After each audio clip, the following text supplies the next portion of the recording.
सम्मेलन जिसने बड़े बड़े पार्टियों दलों की नींद उड़ा दी, वो लखनऊ में हुआ 1 तारीख को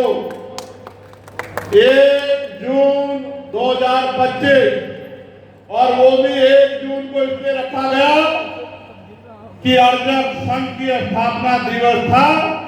इसलिए अर्जक संघ के लोगों को, उन महान मूर्तियों को, उन महान विभूतियों को, उन संघर्ष के योद्धाओं को याद करने के लिए जिन्होंने अर्जक संघ को जो है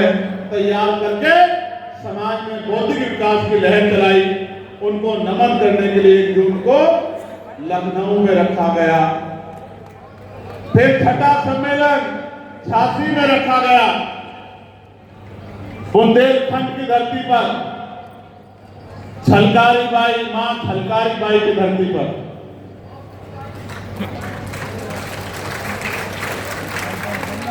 सर्वश्रेष्ठ विद्रोहियों में से एक मां फूलन देवी की धरती पर। वो सम्मेलन नहीं था,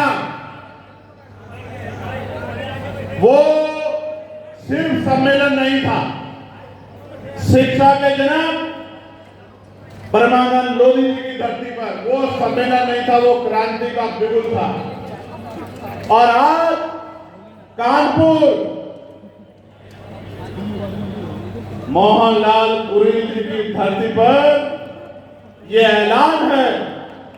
जो आजाद हिंद फौज ने किया था, याद है नहीं याद है? जो आजाद हिंद फौज ने किया था, गुलामी की बेड़ियां काट के उस गुलामी से देश को आजाद कराने का संकल्प आज यहाँ आजाद समाज पार्टी को आजाद हिंद फौज थी जिसने अंग्रेजों के दांत खट्टे किए थे, अंग्रेजों को भागने के लिए मजबूर किया था, सुभाष चंद्र बोस जी के नेतृत्व में किया था। और ये आजाद समाज पार्टी काशीराम है जो यहाँ से मनु के ठेकेदारों से गुलामी की बेड़ियां काटने के लिए संघर्ष करने का काम कर रहे हैं। प्यारे साथियों, मैं अपनी बात को शुरू करने से पहले सभी संतों, गुरुओं और महान पुरुषों को नमन करता हूं जिनके संघर्ष से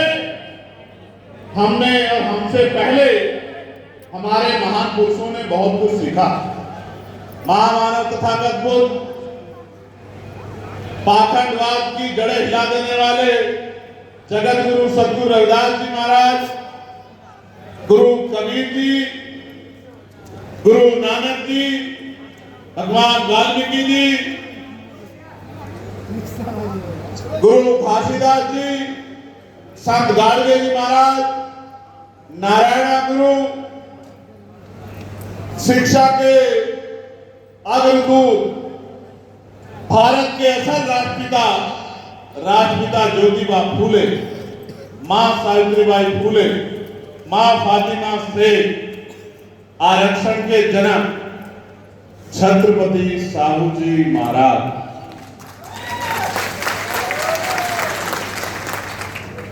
करोड़ों शोषितों, वंचितों,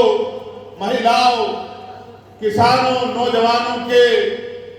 उस समय भी और आज के भी आदर्श नेता विश्वरत्न डॉक्टर बाबा साहब अम्बेडकर, अर्जक संघ की स्थापना करने वाले महामना रामसु वर्मा, चौधरी महाराज सिंह भारती,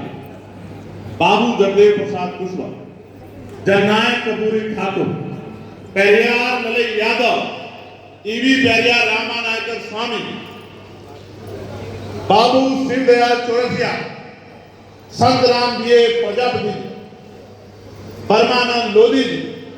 मां अहिल्या भाई होलकर, मां झलकारी बाई,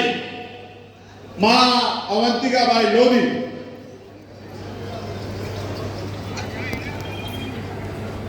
जननायक कपूरी ठाकुर, मान्यवर दीना माना वाल्मीकि और मान्यवर साहब श्री काशीराम के चरणों में भी अपना नमन करता हूं, उनको वंदन करता हूं। ये जो महापुरुष जिनके नाम मैंने लिखे, इनके बारे में मैं यही कहूंगा कि बाबा साहब ने कहा था मैं मूर्तियों में नहीं, मैं किताबों में हूं। मुझे पूजने की नहीं, मुझे पढ़ने की जरूरत है। मैंने इन महान पुरुषों में से बहुत सभी को देखा तो नहीं है, लेकिन जब जब मुझे मौका मिला है, मैंने इनको पढ़ने का काम किया है, इनको जानने का काम किया है, इनको पहचानने का काम किया है, इनके विचारों पे चलने के लिए खुद को तैयार करने का काम किया है। और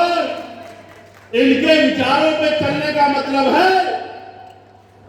कर रहे हैं आग के ऊपर चलना, तलवार की धार के ऊपर चलना, तीर की नोक पर चलना। क्योंकि देश में जो व्यवस्था है वो व्यवस्था सब कुछ बर्दाश्त कर सकती है, लेकिन इस राह पे चलकर बहुजन समाज के लोगों को जागरूक करके, उनको अंधविश्वास पाखंडवाद से निकाल के, उनमें भाईचारा पैदा करके, और जब मैं ये कहता हूं कि प्रबुद्ध जन सम्मेलन हम लोग करेंगे और प्रबुद्ध जन की परिभाषा बताता हूं कि पहले जन ये कहते थे कि देश में एक ही जाति प्रबुद्ध है, एक ही समाज प्रबुद्ध है। जब वो इस बात को कहते थे तो वो मनु की उस बात को मजबूत करते थे जो बात ये कहती है कि कोई पैदा होते ही नीच हो जाता है, छोटा हो जाता है, कोई पैदा होते ही ऊंचा हो जाता है, पैदा होते ही महान हो जाता है। ये